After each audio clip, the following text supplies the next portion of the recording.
Welcome to an episode of Salt Session. My name is Kiramode, and today we're going to be talking about playing by the book and offensive comboing. Now, I'll start off with playing by the book because this is a really important concept to understand before we talk about offensive comboing, because offensive comboing is not a particularly nuanced topic. So, the book is an idea that for the most part originates in poker and chess, where when you have a situation that arises enough times that are similar, there's a sort of theoretical book that has the answer on what you're supposed to do in that situation because all of the good players have, for the most part, agreed what you're supposed to do. An example of this, like in poker, is pocket aces. Everybody knows that pocket aces is the best hand in the game. It's favored by about 90% against anything when it's heads up. So the move is you play your aces as aggressively as you can, because it makes it so you end up in heads-up situations, and you just try to shove as all the money into the pot, preferably pre-flop, but even sometimes on the flop, and then just bank on the percentages to win you a lot of money, right? If you do that, you're going to win a ton of cash. That is the by-the-book decision when it comes to pocket aces. And every poker player knows this. This isn't, new, but when it comes to aces, if you actually play poker, you'll generally encounter three types of players. The first type of player is the player that will play their aces by the book about 40 to 50% of the time. And then they'll try to get cute, the other half of the time. The second type of player is the player that blindly will shove their aces to full aggression 100% of the time, even though they should only do it probably 90% of the time. They do it 100% of the time because they just don't really want to put in the effort, or they just haven't figured out how to identify the 10% of cases where they should go a little bit off of the book. And then there's the best players in the game are the ones that play their aces at the optimal percentage. In other words, they play it by the book the 90% of the time that aces will win you games, and then they go off book about 10% of the time. Now, the question is, why do these players exist, right? If aces should be played at, 90% of the time at full aggression, why do the 100%ers exist? And especially, why do the 40 to 50%ers exist? You can kind of excuse the middle one, but like the first one, you're thinking, how does someone even get to that point? It seems like it should be impossible if everybody knows the rule. And there's just a certain dynamic when it comes to poker that leads players in that direction, and it can be applied to virtually any card game. So I'll explain the sort of archetypes of each guy. So the second guy is the guy that just goes 100% of the time. These are your poker players that are a little bit newer, but they're trying to be good, right? They're trying to be the best version of themselves that they can be. So what they do is they're trying to absorb the book. And within poker, it's understood that it's much easier to open up a range than it is to close a range. So if you're trying to get a guy to play, 90% of the time one way and 10% the other way, the easiest way to do that is to just say, play 100% by the book. And then once you do that enough times, because it takes a long time to build up enough of a database of aces because you barely get that hand. Once you do it enough times, you'll start to identify the very rare circumstances where you should not play your aces in the standard way. And then you'll eventually turn into the 90% guy, which is the optimal player.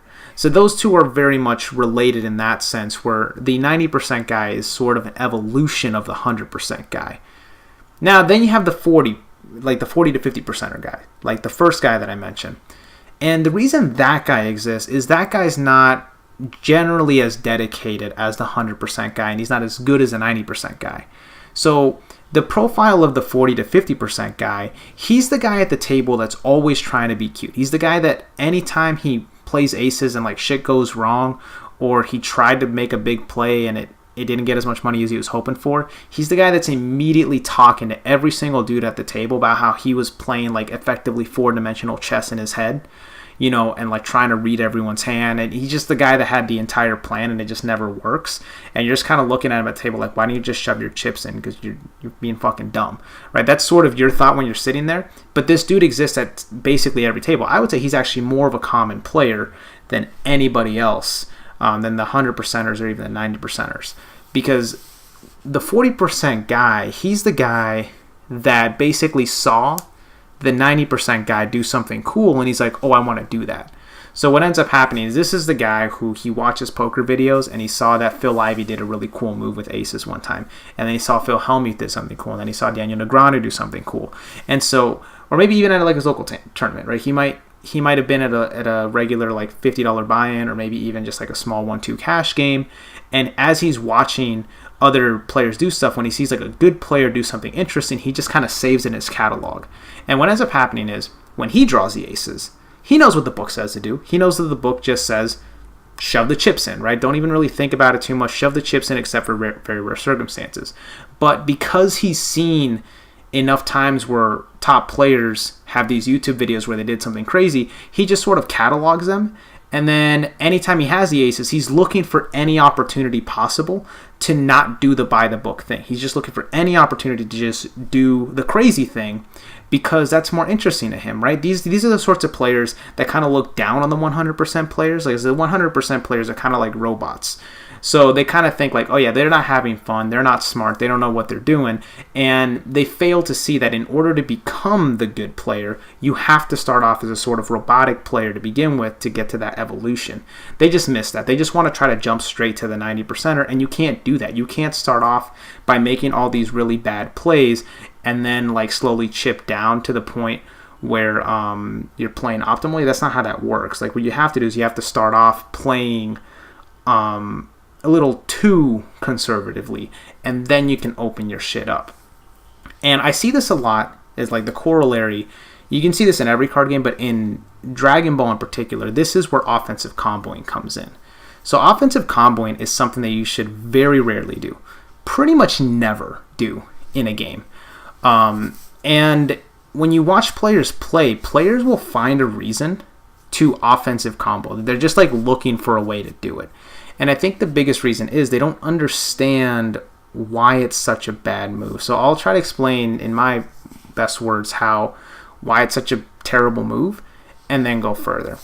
And then before I go any further in this video, I want to specify that for the purposes when I talk about comboing, I'm specifically referring to comboing for the sake of comboing, right? So I'm not talking about I attack, I play Senzu Bean or Unyielding Trunks to untap 2 mana, or I play Android 16 to make you discard your last card in your hand, or anything of that nature. Or like maybe like a go, like the green Goten that murders a guy.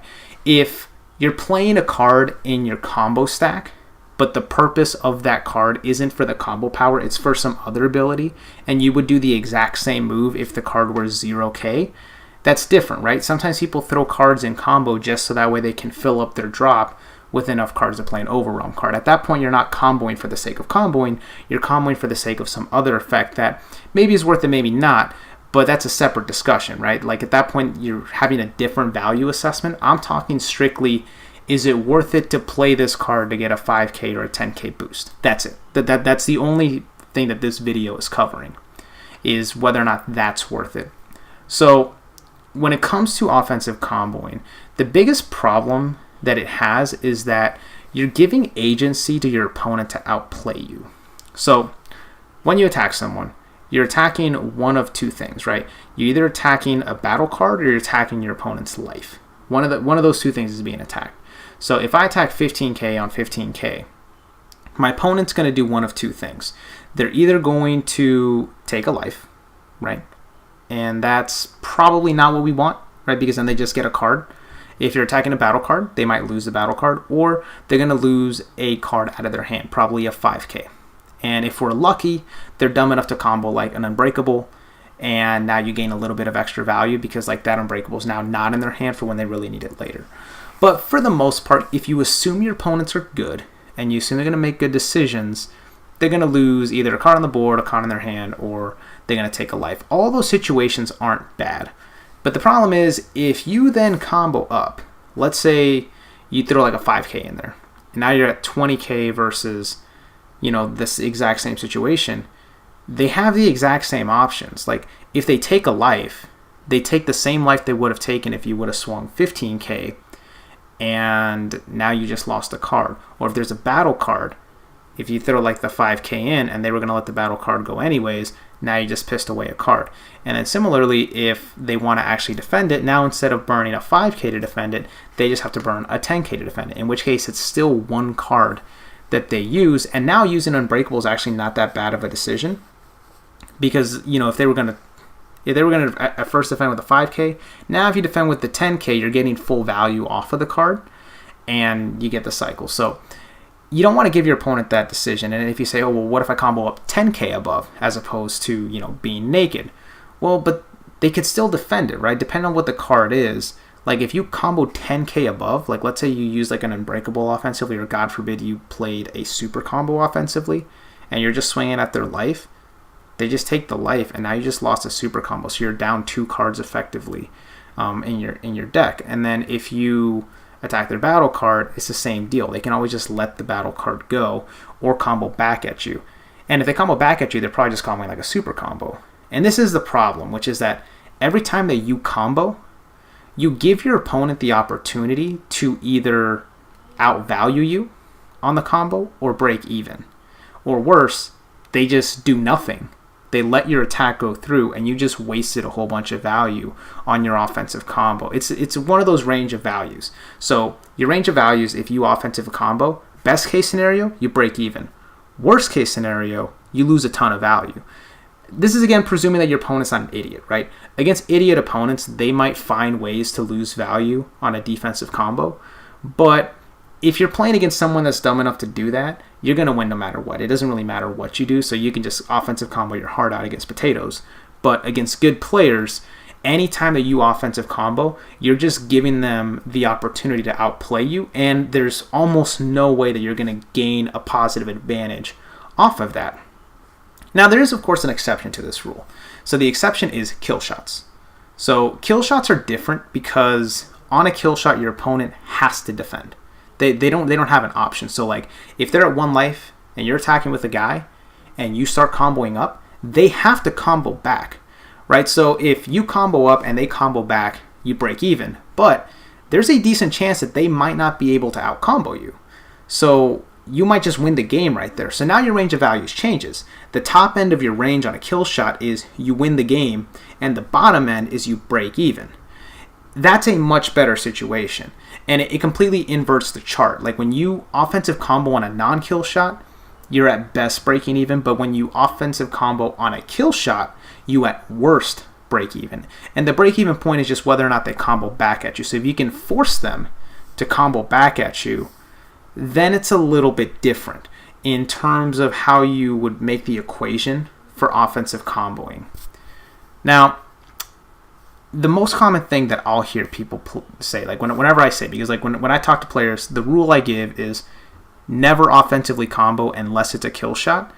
Just find another way. That's like what I tell players. Just don't do it. Like don't even try to think of an exception. Just don't do it. And the reason I say that is for the same reason I would tell a poker player. Like if someone were learning how to play poker and they say, how do I play aces? I would say every time you get aces, just play that shit as aggressively as you can possibly play. Don't even think about it. Because I know in poker, the way that you get to that 90% is you have to start off as 100% and then figure out what the very rare exceptions are to get to that 90% roll. It's the same thing with offensive comboing. It's not that there isn't a time to do it. It's just outside of kill shots, there's very, very few situations where it makes sense to offensively combo for the sake of offensive comboing. And if you're trying to figure out when that situation is, you just have to never do it. Like you have to be really diligent in not comboing offensively at all. And then once you do that enough times, then you'll start to see very small slivers where it makes sense to do it. And again, the most common thing that I hear against it is people will say, well, what if there's no other way, right? They'll say like, what if offensive comboing is the only way that you can save it? And so a common example of this would be Vegito. People see Vegito and their instinct is, I have to kill that guy. So they want to get to 20k, and the question is, okay, well, how do you deal with Vegito, right? Vegito's really big. So you say, okay, well, if I combo up 5k above, they're just going to burn a super combo to get rid of it, right? If I burn 10k above, they'll probably use the same super combo on whatever 5k they top deck, they're just going to put it on there. If I put 15, super combo plus Unbreakable gets them out of it, right? So they just like kind of running through the list of like, fuck, the only way I can get rid of this guy is I'm going to have to burn like 2 super combos to, get 20k above the Vegito, and that's how you get his ass off the table. But if you watch my last video where I talk about combo values, you should evaluate your super combos as 3 cards. Now, so if you play a super combo because it draws you a card, you're effectively losing 2 cards in your deck. So if your plan on a Vegito is, I'm going to burn 2 super combos to get high enough that my opponent's not going to want to deal with this, you're paying 4 cards to do that. Or if one of those cards is like an unbreakable, you're paying 3 cards plus your mana cost that you use. Like instead of playing other shit with your mana, you're now using it for combo. So the price to do this is 3 cards to try to get rid of this Vegito. And you still run the risk of your opponent can play back at you, right? They can always save their Vegito. Like if this Vegito is in fact the way that they're going to win the game, they're just going to combo out of it, right? They're just going to like play whatever combo they need to and match you to break even. And so that's your best case. But your worst case is they could just let that shit go. And there's, as good as Vegito is, he's not good enough to generate 3 cards worth of value. There's nothing that guy is doing in the, in the standard way that the game is played that he will ever soak up that much value out of the rest of the game. That's not going to happen. There's just other ways to deal with it.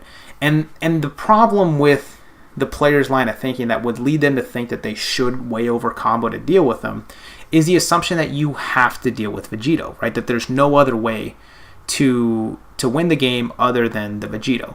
And they ignore that there's other options available, right? They ignore that there's probably other battle cards on the board that you could attack instead. Like you don't have to ram your head against the Vegito.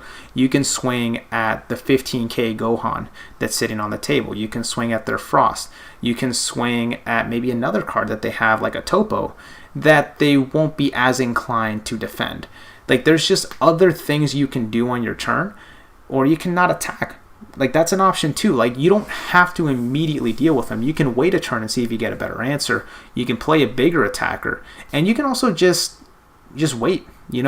Like if you have enough good stuff in your deck, you're going to be in a position where you can figure out a spot to hit them correctly without having to way overcommit to deal with them. Now, as for exceptions to the rule, right? I can't think of a lot. It really is a per game thing, but one of the exceptions that I have is when opponents are really low on cards and you're close to 100% sure that they're going to play back at you, it could be worth it to offensively combo. And the reason for this is that, one, they might not have good cards to combo. So sometimes you'll play against someone and you'll combo 15k on 15k and they'll use a super combo. And so if they use a super combo there, that either means A, they're dumb, or B, they don't have any more 5ks, or at the very least they don't have any more 5ks that they can readily use. So this is sort of kind of like a green light at this point. Like if they're doing that, they're letting you know that they don't have good value cards. So it might actually be worth it to put them in, like, to combo up enough so that they have to combo out of shit. Like maybe if they have a 20k guy, you'll swing with a 15k and throw a 5k and say, here, you're going to have to lose a super combo here. You're going to have to lose an unbreakable here to save this guy. And then they just end up losing value. Now you have to know that they're going to combo, right? It has to be a card that you're pretty damn sure they're going to try to protect, because again, they can always just let it go and you're fucked. But if you're really sure they're going to save the card, then it kind of makes sense to get that little bit of extra combo, particularly if you're ahead. Because let's say you're up 2 cards on someone. If you're up 2 cards on someone, but it's 12 cards to 10 cards, that doesn't mean a whole lot. Like you're not going to be swinging the game off that. But if you're up 6 cards to 4 cards, and then you do this offensive combo where they're going to combo back at you, if it now becomes 5 cards to 3 cards, you're even more ahead than you just were. Like every time that you get lower and lower in that card advantage as both of your hands get smaller, is more advantageous. So when you're offensively comboing and they're defensively comboing back and you're just reducing both of your hand sizes, you can abuse that advantage that you already have. again, you have to know that they're going to save the card, which you don't. A lot of times you honestly just have no idea whether they're going to save the card, so it's very much a risky move. But that's a situation that I can think of where I would consider offensively comboing. Like maybe you're playing against mono blue and they have like a Dragon Fist, because the Dragon Fist is a card players really want to save.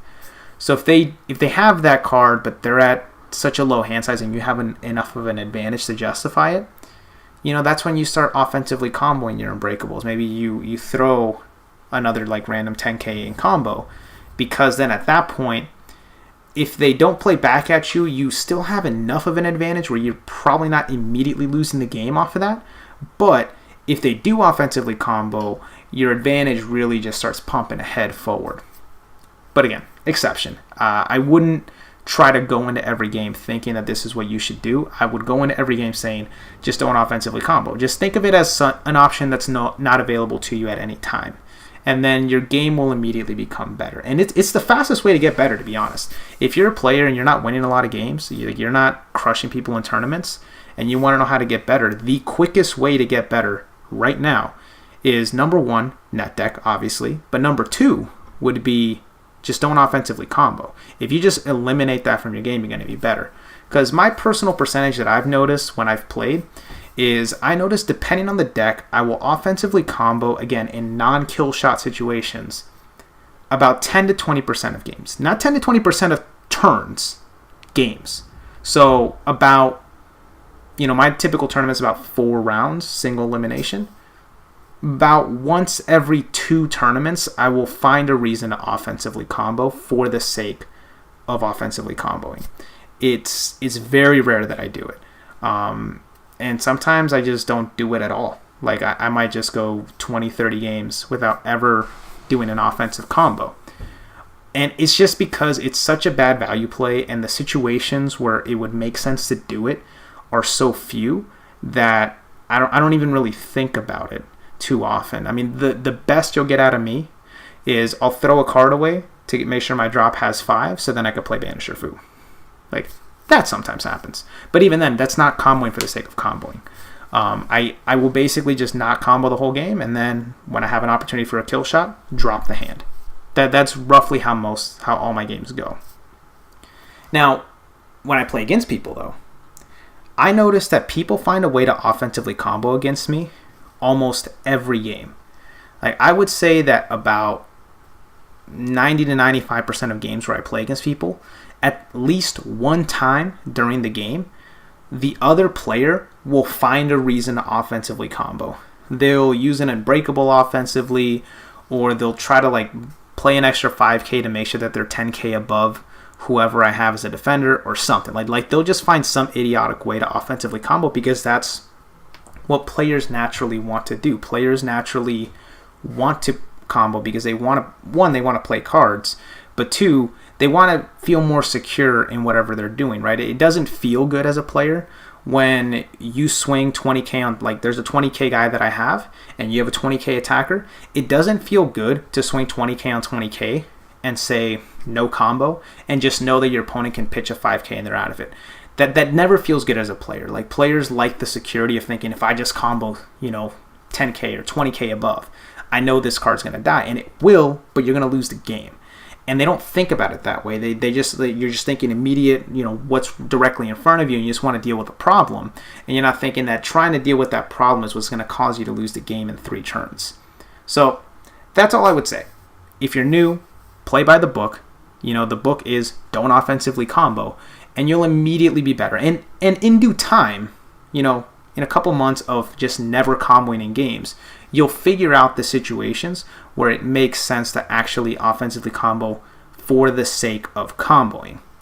But until then, play by the book, don't combo, and you'll be better. This is an episode of Salt Session. I was Kiramode. See you next time.